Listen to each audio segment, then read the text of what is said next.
రైతులకు మద్దతుగానే రైతు దీక్ష అని కరీంనగర్ ఎంపీ బండి సంజయ్ తెలిపారు.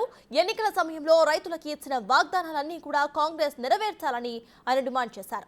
రైతుల గురించి మాట్లాడే అర్హత మాజీ ముఖ్యమంత్రి కేసీఆర్ కి లేదని అన్నారు. గత ఏడాది పంట పరిశీలనకు వచ్చే 24 గంటల్లో డబ్బులు అకౌంట్లో వేస్తానని చెప్పిన మాట తప్పారని ధ్వజమెత్తారు. ఆయన రైతులకి క్షమాపణ చెప్పి ఆ తరువాతనే కేసీఆర్ కరీంనగర్ లో అడుగు పెట్టాలంటున్న కరీంనగర్ ఎంపీ బండి సంజయ్ తో మా ప్రతినిధి Srinivas face to face.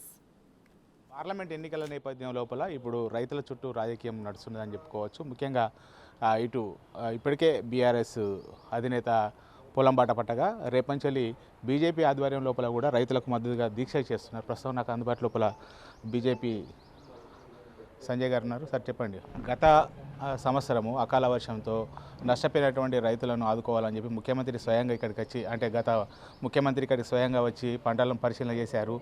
Ramadugu లోపల మీడియా సమక్షం పెట్టి కూడా ఎకరాన 10,000 రూపాయల నష్టపరిహారం ఇస్తాం, ఇవి రేపే అకౌంట్లో పడతాయని చెప్పారు. కానీ ఇప్పటివరకు కూడా రైతుల అకౌంట్ లోపల పడలేని పరిస్థితి. దీన్ని ఎట్లా చూస్తారు?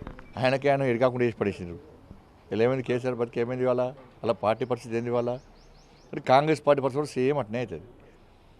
వాళ్ళ కేసీఆర్ గారికి రైతుల గురించి మాట్లాడే అర్హత లేదు.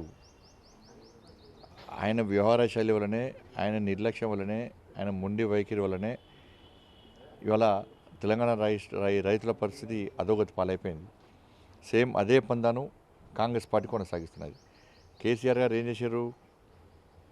వాళ్ళ సిరిసిల్లలో ఇందువల్ల ఇప్పటికీ అకాల వర్షాలు నష్టపోయి నేను మేము డిమాండ్ చేసినాక ఆయన సిరిసిల్లకు వస్తున్నాడు. నీ కొడుకు సొంత కానీ కొడుకు నియోజకవర్గమే కదా, ఎందుకు రాలేకపోయినావు?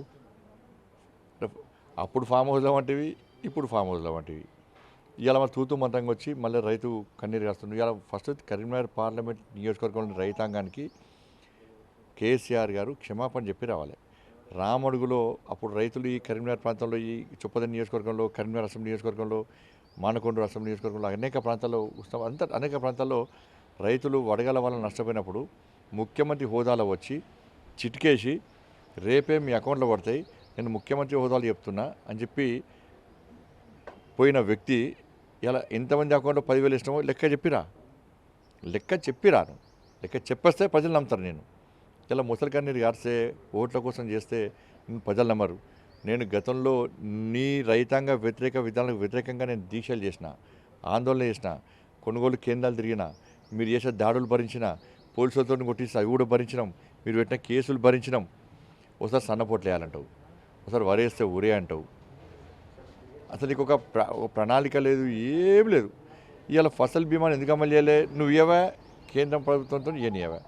కానీ ఫస్ట్ నువ్వు క్షమాపణ చెప్పాలి. క్షమాపణ చెప్పిన తర్వాతనే నువ్వు కరీంనగర్ పార్లమెంట్ నియోజకవర్గంలో రైతులకు, తెలంగాణ రాష్ట్రంలో కానీ రైతుల గురించి మాట్లాడేటువంటి అర్హత వస్తుంది తప్ప లేకుంటే రాదన్న విషయాన్ని గుర్తుంచుకోవాలి.